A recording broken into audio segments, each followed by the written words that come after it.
This is a video that will talk about AWS load balancers. In particular, I'm going to focus on the network load balancer. So currently, AWS offers three types of load balancers. There's the application load balancer, the network load balancer, and the classic load balancer. And as you can see, the classic load balancer is grayed out, which means it's essentially going away. It's end of life. That was the first generation of load balancers, and that's going away. So basically, there's only two types of load balancers, the application load balancer and the network load balancer. And the difference between these two load balancers is where they are located on the OSI model. So here is the OSI model. On the left, there's the application layer, the presentation, session, transport, network, data, and physical layers. So the application load balancer is a layer 7 load balancer. It runs at the highest level of the OSI model. And the network load balancer is a layer 4 network load balancer because it's on the fourth layer of the OSI model.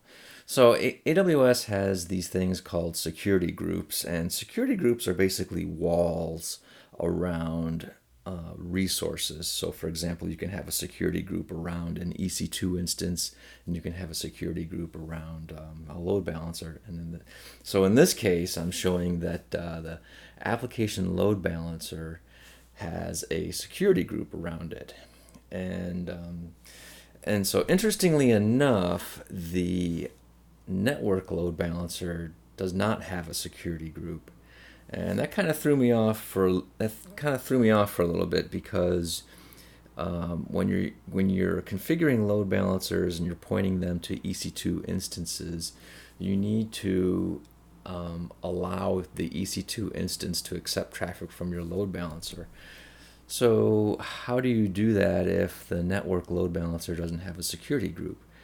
So when you're specifying security group rules, you can specify either CIDR blocks or security groups. So the question is, what is the IP address of the network load balancer?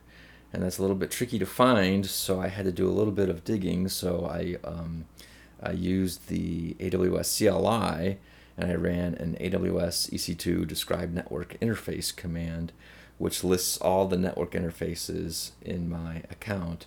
And after some scrolling, I found the network load balancer, and I found the private IP address that AWS associated to my network load balancer.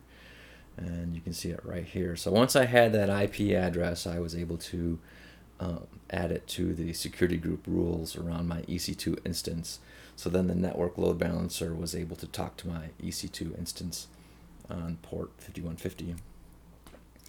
And one thing to notice too, when I was configuring my network load balancer, I used private IPs versus instance IDs. So that is an option when you configure the network load balancer. And so let's do a quick demo. So let's go to the AWS console. And you can see this is an application load balancer. And if I scroll down, you can see this security group right here for the application load balancer. And if I select the network load balancer, there's no security group. For whatever reason, it's just not there. And here are the listeners. So I'm listening on port 5150, and I'm using the TCP protocol. And so let's go to our targets. So this is what our target group looks like. We're on port 5150. We have one server there, and it's healthy. And so let's look at some of the code. So that server, that EC2 instance, is running this server code. So this is the server in its entirety. It's really simple. It is a TCP server program. It's using the net library in NodeJS, and this is the server. So this is running on that instance, and this is the client code that we're going to execute to connect to the server. So the DNS address of our network load balancer looks like this. So I added an entry in Route 53 that points to our network load balancer, so we can simply use a shorter, abbreviated, nicer version of the network load balancer instead of using this big, long, nasty thing in our code. So let's look at the client. So the client code essentially just goes through a loop 5 times. We wait 2 seconds, and we're going to send a number to the server, and the server is going to double it. The client will read that number, and then we'll send it back again, and the server will double that, and the client reads it and sends it back again, and we'll double that, and we do that 5 times. So let's just run this. So we'll see that we opened a connection. So we sent a 1 to the server doubled it.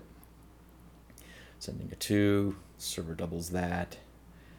Send 16, 32, and then we close.